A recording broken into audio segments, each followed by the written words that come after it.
નાખી આમ કોણ તેડે અને સામે બેઠેલા એના કાકા અક્રૂરની ઉપર નજર ગઈ. અક્રૂર કોને કહેવાય? કે જે માણસ ક્રૂર નથી અક્રૂર. સ્વભાવનો જે ક્રૂર ન હોય ને એને અક્રૂર ભગત કહેવાય. ક્રૂર તો બધાય હોય પણ અક્રૂર કોક જ હોય. ક્રોધને જીતે અક્રૂર. કાકા કે હા કે આપણે ધનુષ્ય યજ્ઞનો પ્રોગ્રામ નક્કી કરીએ તો તમે જઈને નંદ બાબાને આમંત્રણ આપી આવો અને કૃષ્ણ ને બલરામને તો તમારી સાથે જ તેડતા આવજો. તો દગો કરવાની પ્લાન હો. અક્રૂર ના ન કહી શક્યા પણ અક્રૂરને એક આનંદ થયો કે બીજું તો બધું ઠીક છે, એ તો કનૈયો ધારે કરવાનો છે, પણ મને મારા કાનોડાના દર્શન તો થશે જ ને. એટલે અહીંયા માથે લીધું. પણ આખી રાત સૂતા નહીં હો. નિંદર આવે, કઈએ સવાર પડે ને કઈએ હું રથને તૈયાર કરું અને કઈએ હું મારા કાનાના દર્શન કરું. જોજો અક્રૂરજી. એમ કહેવામાં આવે કે અક્રૂર રથ જોડીને જાય. આપ્યામ દેમૂલેહી વહિતમ ક્રોમ તાક્ષખિલમ મામેક્ષિતામ સસ્મિતા માદયામ દુષા શપદ્યમ પદ્ય સમસ્તકીલોકમ બોઢમ વિદમ વિદવિષ્યકમ ઊર્જિતામ. ઈ રથમાં જાતા જાતા જાતા અક્રૂર પોતાના મનમાં વિચાર કરે છો. જોજો કલ્પના કરે ને, ઘણા આપણે કલ્પનાઓ કરતા હોય. અક્રૂર વિચાર કરે કે હું કૃષ્ણ સામે જઈશ ને તો શું વાત કરીશ. હું કૃષ્ણને આમ કહીને કૃષ્ણને આમ કહીને એવી કલ્પનાઓના ઘોડા ઘડતા જાય છો પોતે રથમાં બેઠા બેઠા. મને એક જ તમન્ના છે બસ મારા જીવનની, કે મારો કનૈયો મને ખાલી કાકા કહીને બોલાવે ને એટલે મારો જીવનનો પાર પડી ગયો. બસ મારે મોઢેથી મને કાકા કહીને બોલાવે બસ. અને અક્રૂર રથમાં હેલા જાય છે, કલ્પનાઓ કરતા જાય. મારા કૃષ્ણને હું આમ કહીને કૃષ્ણને આમ કહીને કૃષ્ણને આમ કહીને. આપણે ઘણા એવી કલ્પના કરતા હોય આ પામર માનવીઓ. રાતે નિંદર ના આવે ને, અત્યારે જો નિંદર બધાને બહુ ઓછી આવે છે, ઉપાધિ વધી ગઈ ને, બગાયું ચોટી ગઈ માયાની. નિંદર ઓછી આવે ઘણા તો ભગુભાઈ પાસે દવા લેવા જવી પડે. અમારે બેઠા જો વડીલ, નિંદર નથી આવતી, ગોળી આપો ને પણ તો દરિયે જઈને પાટી કાઢી આવ ને. હમણાં નિંદર આવી જાય ને કારણ ઘેડમાં રોંડા સુધી નિંદર આવે ક્યાંથી? થાકવું જ ન, વાહનમાં જ ફરવું આવે નિંદર. બાકી ઘેડમાં કર્યું કવા ગયો હોય હાલના ગોળી ન ખાઈ પડ્યા ભેગો નસ્કોરા. નિંદર ના આવે ને ઘણા પોતે કાલ્પનિક વિચાર કરો. ઘણા એવું વિચારે કે ભગવાન જો મને કદાચ ન કરે નારાયણ દર્શન દઈ જ નહીં, પણ ન કરે નારાયણને જો મને ભગવાન દર્શન દઈ ને તો મારે માગવું છે. એક મોટો બંગલો આપજે, એક એસી વાળી 4 વ્હીલ ગાડી આપજે, 200 વીઘાનું ખેતર આપજે. આવા વિચાર કરે. થાકવું પડે ને પછી થાકીને હોઈ જાય રાતે. મગજને થકવે તો સુઈએ ને, એટલે ઘણા રાતે 12-1-2 વાગ્યા સુધી વિચાર લે, પછી છૂટીઓ વારી જતો હશે. પણ એક ધ્યાન રાખજો, કદાચ તમારા નસીબમાં ન હોય ને કદાચ થાય અને 14 લોકનો નાથ પરમબ્રહ્મ પરમાત્મા તમારી સામો આવીને કદાચ જો ઊભી જાય ને તો શબ્દની પ્રાર્થનાની ને માગવાની વાત તો એલી અલગ થઈ ગઈ. પણ તમારી તાકાત નથી કે એની આંખ માંડીને જોઈ જાવ તા તો લાકડીની જેમ ધબધીને પડી જવું પડે. આ પરમેશ્વરમાં તાકાત છે. અને અક્રૂર જ્યાં ગોકુલ મથુરાની ભૂમિ આવી ને ત્યાં અક્રૂર રથમાં જે બેઠા હતા ને એમાં એ રેતીની અંદર એને એક પગલા જોયા. કેવા પગલા? કે જે પગલામાં કમળના ફૂલ દેખાતા હતા. શા માટે? કે કૃષ્ણ ભગવાનના પગની અંદર પદ્મ હતું, નિશાની હતી હો કમળની. એ રેતીમાં ભગવાનના પગલા ખૂટતા હતા ને એમાં ઓલા કમળના ફૂલ દેખાતા હતા. અને ત્યાં અક્રૂરના મનમાં એમ થઈ ગયું કે નક્કી ચોક્કસ આ રસ્તે જ મારો કનૈયો ગયો છે, અને જે રસ્તે કનૈયો હાલ્યો હોય ને એ રસ્તા ઉપર મારાથી રથમાં ન બેસાય. અક્રૂર કૂદકો મારીને રથમાંથી નીચા ઉતરી ગયો, અને નીચા ઉતરી અને પેલા તો આડોટવા માંડ્યા. આપણે નથી રમણ રતિમાં જાય ત્યાં આડોટ જ ગણાય. અત્યારે ગોકુલ મથુરા અક્રૂર એ માટીમાં આડોટવા માંડ્યા. મારો કાનાના પગ પડ્યા, અને એમ કે એમ કરતા કરતા એ નંદ બાબાને પહોંચ્યા, કનૈયાને અહીંયા. અને એમ કહેવામાં આવે કે કૃષ્ણનો અક્રૂરની સામે એમ કહેવામાં આવે કે જ્યારે દિવ્ય દર્શનનો ભેટો થાય ને, હું આ કહીશ ને હું આ કહીશ ને, એ બધું કરતા કરતા જ્યાં કૃષ્ણ ભગવાનનો ને અક્રૂરનો એમ કે બંને જણાનું સામસામે જ્યારે ચાર આંખ મળી ને ત્યારે એક લાકડી જેમ ધબ દઈને ભોંય પર પડે ને અક્રૂર ધબાકો થઈને પડી ગયા. એ બધું રહી ગયું. પ્રાર્થના કરીશ ને આમ બોલીશ ને આમ બોલીશ ને કાંઈ નથી હો.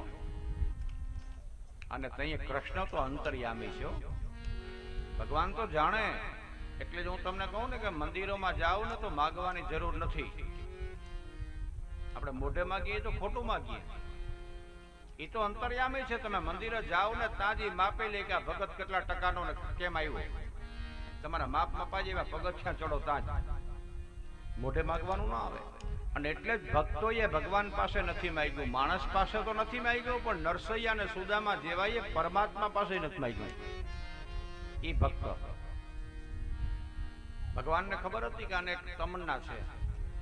એ લાકડીમાં ધબ દઈને પડી ગયો એટલે ખંભો થબથબાવી અને કૃષ્ણએ કીધું કે કાકા ઉઠો, કાકા ઉઠો. કારણ કે આને એક જ તમન્ના હતી કે મારો કનૈયો મને કૃષ્ણ કાકા કહી. અને એ ઉપાડીને સાતી સરસા થાય. અક્રૂરનો જીવનનો બેડો પાર થઈ ગયો. અને એમ કહેવામાં આવે કે અક્રૂરજી સ્તુતિ કરવા લાગ્યા પરમાત્માને. શું કહી? અક્રૂર યુવાચ ભૂસ્તોમયગ્નિ પવનમ કર્માદિર ઇમહાજાની દીર્મન ઇન્દ્રિયાણિ સર્વતીર્થા વિબુધિપાશ્ચ સર્વ યે તવેવસ્તે જગતો ન ભૂતઃ. અક્રૂરજી ભગવાનને પ્રાર્થના કરે કે હે પરમ બ્રહ્મ પરમાત્મા, હે જગતના નાથ, આ તારા દર્શન કરીને હું પાવન બહેનો, કલ્યાણકારી બહેનો. હે નાથ, મારું કલ્યાણ કરજે, મારો ઉદ્ધાર કરજે. અખિલ ભૌતિક પ્રકૃતિ અને સર્જનના અન્ય આપને એ નાથ મારા વંદન છે. અને સુખદેવજી કહેવા લાગ્યા કે જ્યાં ભગવાનના દર્શન કર્યા હતા નંદ બાબા પધાર્યા. અક્રૂરજીને આગમનનું કારણ પૂછ્યું, આવકારો આપ્યો, કેમ પધાર્યા? અને ત્યારે અક્રૂર કહે છે કે કંસ મહારાજાએ એક ધનુષ્ય નામનો એક મોટો યજ્ઞ આરંભ કરવાના છે, અને એના માટે તમને ખાસ આમંત્રણ આપ્યું છે. અને એમાંય આ કૃષ્ણ ને બલરામને તેડવા માટે તો અહીંયા ખાસ આ સોનાનો રથ મોકલ્યો છે. નંદ બાબા ભોળા હતા. ભોળા હોય તો જ કૃષ્ણ જન્મે, પુત્ર બને. નંદ બાબાના મનમાં એમ થયું કે હું દર વર્ષે એને કર વધુ આપું ને કૃષ્ણને, એટલે મારા ઉપર ખુશ થયો. જો મારા દીકરાનું સન્માન કરવા સોનાનો રથ મોકલ્યો આણે. અને એમ કહેવામાં આવે છે કે કાંઈ વાંધો નહીં, સવારે બલરામને કૃષ્ણને તેડી જાજો. અત્યાર સુધીની જે આનંદ કરાયો રાસલીલામાં ભગવાને જો હોય કરુણો રસનો આરંભ થાય છે. જીવનમાં દરેક રસ આવવા એ જરૂરી પણ છે. અને ત્યારે એમ કહેવામાં આવે છે કે બધાને ખબર પડી કે કોઈ આવ્યો કૃષ્ણને તેડવા મથુરાથી. અને એમ કહેવામાં આવે કે જ્યારે માતા યશોદાને ખબર પડી કે મારા કાનુડાને તેડવા કોઈ મથુરાથી આવ્યો, અને દોટ મૂકીને રડવા માંડ્યો કે જો માનું હૃદય, મારા કાનાને હું નહીં જવા દઉં. બલરામ ભલે જાય પણ કાનો નહીં, કૃષ્ણ નહીં. નંદ બાબા સમજાવે કે જોતો ખરી એનું માન કેવડું, સોનાનો રથ આવ્યો કે સોનાનો આવ્યો હોય કે જેનો આવ્યો હોય, મારા કાનાને હું નહીં કહી દઉં, તમને કહી દઉં, હું કાનાને નહીં મોકલું. જોજો માનો હૃદયો.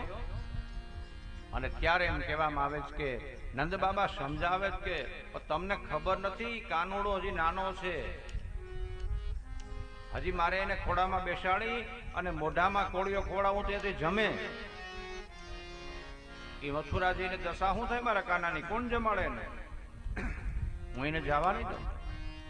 અને તઈ એમ કહેવામાં આવે છે કે નંદ બાબા સમજાવે છે કે તું નાનો નાનો કરીને કેટલોક સમય રાખે છે ને, હવે મોટો થયો છે ને, ક્યાંક જવા દે, દુનિયાનું ભાન થાય, કાલેના લગ્ન કરવાનો સમય આવશે ને આપણે. અને હમણાં આપણે જાશું ને પાછળ, ક્યાં નથી જવું, અમે જાશું ને થોડા દિવસ રહીને. અને ત્યારે એમ કહેવામાં આવે છે કે જશોદા મનને વાળે પણ માનું હૃદય વળતું નથી હો. રાત પડી ગઈ, બધા જ સોઈ ગયા. એ કૃષ્ણ જ્યાં એમ કહેવામાં આવે છે કે પોતે પથારીમાં સૂતેલો માની પાસે કાનુડો, અને એમાં જ્યાં પડખું ફરીને જોયું ને તો પથારીમાં માં નહીં, યશોદા નથી, ખાલી પથારીઓ. અને કનૈયો ઝપાટ ઉભો થઈ ગયો, ક્યાં ગઈ માં? ગોતતો ગોતતો જ્યાં ફરિયામાં ગયો ને આંગણામાં, તો એમ કહેવામાં આવે કે આંગણામાં બેઠી બેઠી જશોદા માતા રાતના 12 વાગે ધ્રુસકે ધ્રુસકે રડતી થયો. જોજો કરુણ પ્રસંગ, માં અને દીકરાનું હૃદય જોજો. એ રડતી જોઈને કનૈયો દોડીને ગયો કે માં તું રડે? માં હું જાઉં તને ગમતું નથી ને? પોતાની પિતાંબરીથી માના આછું છે છો પોતે. માં હું તને એક વચન આપું કે હું પાછો એકની ચોક્કસ ગોકુળમાં આવીશ, બસ. જોજો કઈ આવીશ એમ નથી કેતો, પણ આવીશ એમ કીધું. અને એ આવીશ શબ્દ ઉપર જ જશોદાના પ્રાણ ટેકા છો, એક આશા ઉપર જ ગોકુળમાં. હવે હાલમાં રડમાં અને ભૂમિનો ભાર ઉતારવા તો મારે ગોકુળ છોડવું જરૂરી છે માં. એ ભોળીમાં ન સમજી શકી, એને તો એમ કે મારો કાનુડો જ છે, એને ખબર નથી કે 14 લોકનો નાથ કઈક પોટલા ઉતારવા આવ્યો છે બાપના.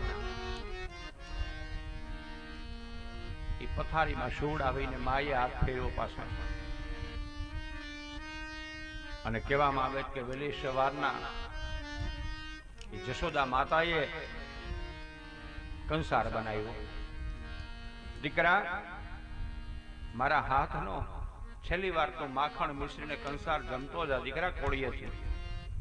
મને ખબર છે કાલ હું નહીં હોય તારા ભેગી, અને દીકરા તને નહીં ભાવે. એ છેલ્લી વારનો મારો કંસાર ખાઈ લે બેઠા તું. અને રડતી રડતી માં યશોદા એ કનૈયાને માખણ ખવડાવે છે, મુખથી કંસાર ખવડાવે છે. અને છેલ્લી વારનો કનૈયાને યશોદા માતાએ શૃંગાર કર્યો છો. એને પિતાંબરે પહેરાવી, તિલકનો ચાંદલો કરી, એ મુંગટમાં મોરપીંછ ખોસી, અને માએ ટપકું કરી દીધું આંજણનું, મારા દીકરા કાના તને કોઈની નજર ન લાગે. અને રથને તૈયાર કરીને અક્રૂર ઉભો છો. અક્રૂરને મનમાં એક અભિમાન હતું કે હું ભગવાનનો કાકો પણ ભગત. પણ એમ કહેવામાં આવે કે સવાર પડવા માંડ્યો અને ગોપીઓને ખબર પડવા માંડી કે નંદ બાબાને આંગણે કોકનો રથ ઉભો છે. દોડી દોડીને આવી, કોણ? તો કે કનૈયાને તેડવા આવ્યો છે. અને ગોપીઓએ રુદન આદર્યું. અક્રૂર રથમાં બેઠો હતો કનૈયાની વાટ જોઈને. અક્રૂર, તું મારા કાનાને લઈ જામાં.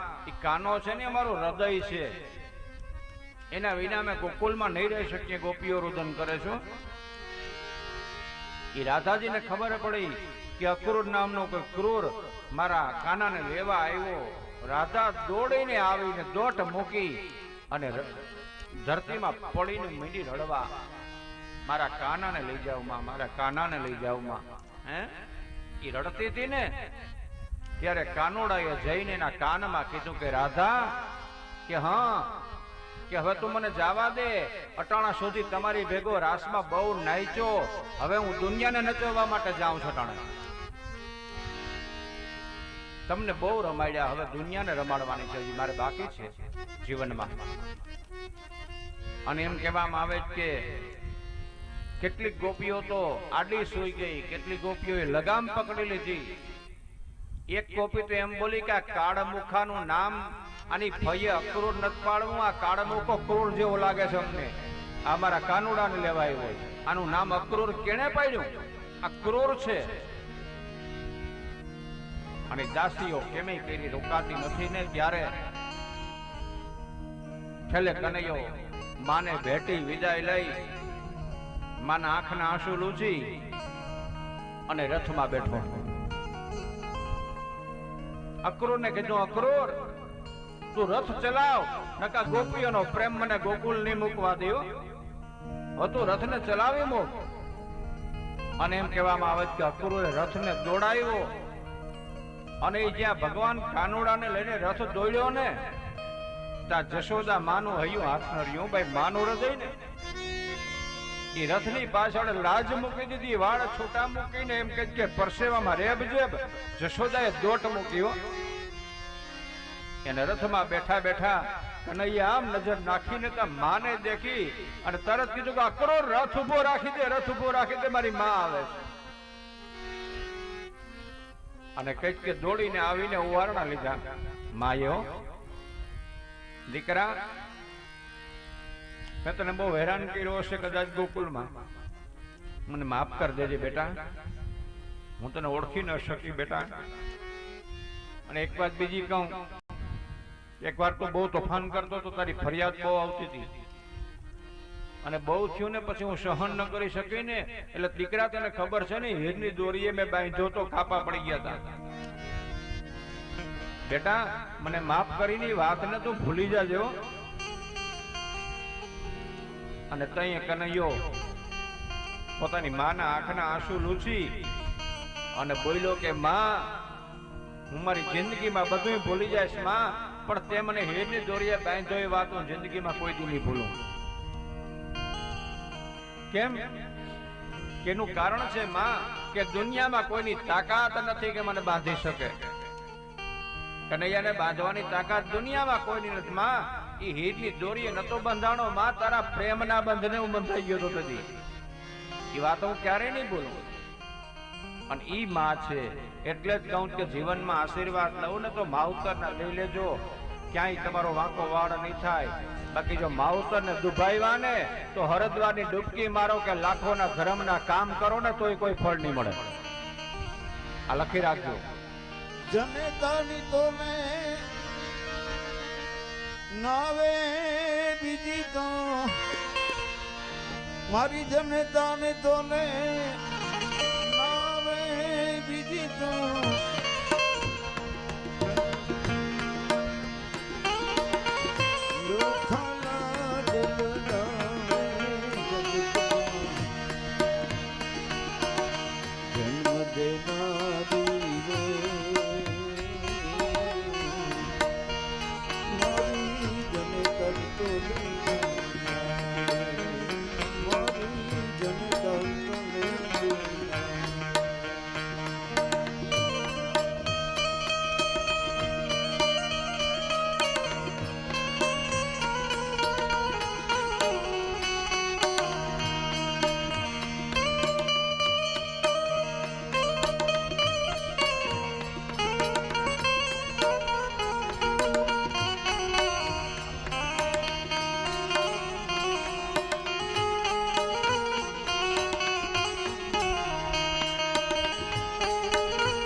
ગયા રે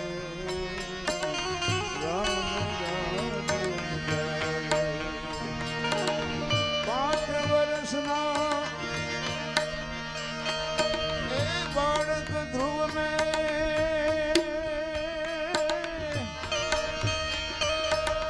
5 વર્ષના બાળક ધ્રુવને કડવા વેણ સાંભળાવે જન્મ દેનારી મારી જનતાની તોલે નાવે બીજી તો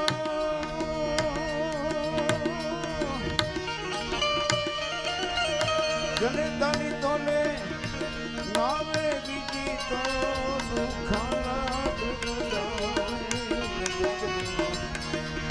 જન્મ દેનારી રે એ મારી જનતાની તોલે નાવે મારી જનતાની તોલે કનૈયાલાલ અને ઈ માનવ હૃદય માના હૃદયને પારખવું અઘરું છે. ભગવાને જગતની સૃષ્ટિની રચના કરીને એટલે વિચાર કર્યો કે આટલા માનવીઓનું એકલો ક્યારે ધ્યાન રાખી શકું અને એટલા માટે જ ભગવાને માનું નિર્માણ કર્યું. માં છે ને ભગવાનનું રૂપ છે, એનું હૃદય છે. જનની જન્મભૂમિ સ્વર્ગથી મહાન છે, ઋણમાંથી નહીં છૂટી શકો ક્યારે ધ્યાન રાખજો. અને એ માએ કેટલી કષ્ટી વેઠી ધ્યાન રાખજો. આ જગતમાં તમારી માતા પિતાએ જે ભોગ દીધો ને દુનિયામાં કોઈએ તમને માટે નથી દીધો. એ નાનપણના બાળકને મોટું કરવું એ અઘરી વસ્તુ છે. બાપ તો ઠીક હાલો એને ભોગ દીધો પણ માને તો ન જ ભોગે. એટલે તો બાપા એ બાનો બા ભાગ છે, પણ મા ઈ મા. પણ હવે તો મા માંથી મમ્મી માં ગયા અને મમ્મી માંથી તો કઈક બીજું ગયા. હું કઈ ડેડી ગયા પશ્ચિમની સંસ્કૃતિ અપનાવી. અને કેવી માં હતી જેને નાનપણમાં આપણને એમ કહેવામાં આવે છે કે હેત આપ્યા કે હતો હું સુતો પારણે પુત્ર નાનો રડું છે કતો રાખતું કોણ સાનો. દલપતરામની કવિતા જો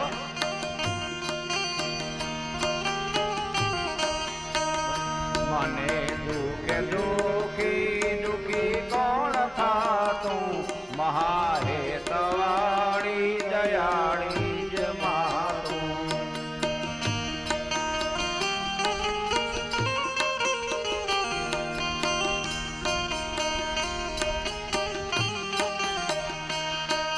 સુકામાં સુવાડે દીન પોઢી પોતે પીડા પામું બંધે તો સાજતો તે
કે તું પ્રભુ ભક્તિ જો કે ચડે ભાવ પાપ મળે દેખી મોકે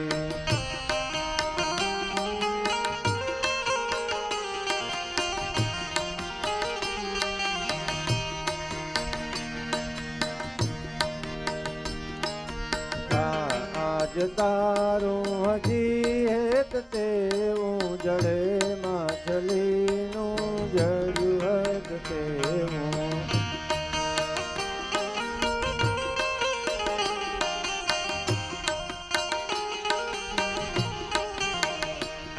અરે એ બધું શું ભલું જે ભૂલી લીધી ચાકરી આ કરી જે અમૂલ્ય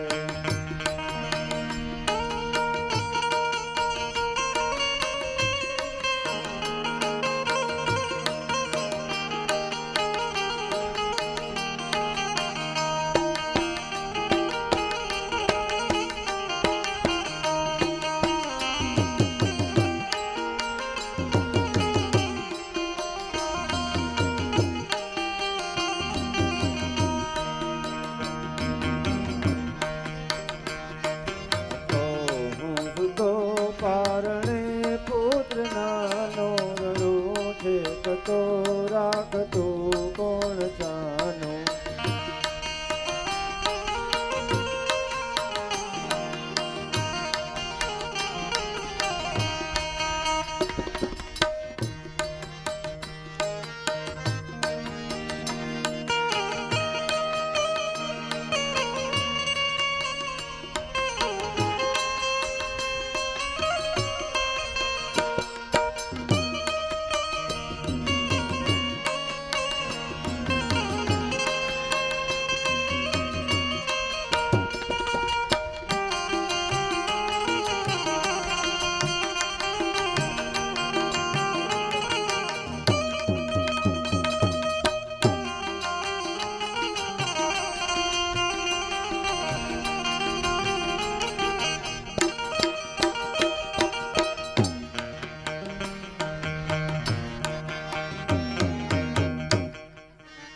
અને એમ કહેવામાં આવે છે કે આ માનું હૃદય માં હું એક દી પાછો ચોક્કસ આવીશ ગોકુલમાં માં અને આવવાના એક શબ્દના આશ્વાસવનમાં યશોદાના પ્રાણ ઢેકા છો એ રથને લઈ બલરામ અને કૃષ્ણને લઈ અક્રૂરજી રથ લઈને મથુરા આવે